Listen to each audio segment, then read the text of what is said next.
మాయమాటలు చెప్పి సీఎం రేవంత్ రెడ్డి అధికారంలోకి వచ్చారని ఆరోపించారు మాజీ మంత్రి హరీష్ రావు. సిద్దిపేటలోని తన క్యాంపు ఆఫీసులో 184 మంది లబ్ధిదారులకు సీఎంఆర్ఎఫ్ చెక్కులు అందించారు. కేసీఆర్ ఎప్పుడూ పేదల కోసం ఆలోచించేవారని ఆయన అన్నారు. బీఆర్ఎస్ అధికారంలో ఉన్నప్పుడు ఎలా ఉన్నది ప్రజలు అర్థం చేసుకున్నారని హరీష్ రావు చెప్పారు. కాంగ్రెస్ అధికారంలోకి వచ్చాక రియల్ ఎస్టేట్ బాగా పడిపోయిందన్నారు.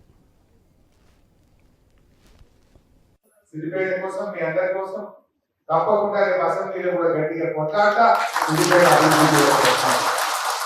మన ఆగిపోయిన పనుల గురించి అసెంబ్లీలో గట్టి కొట్లాట సిద్దిపేట కోసం గలం విప్పుతా ప్రభుత్వాన్ని నిలదీస్తా మన పనుల గురించి పోరాటం గట్టిగా పనిచేస్తాం. ఇష్టపడేది లేదు.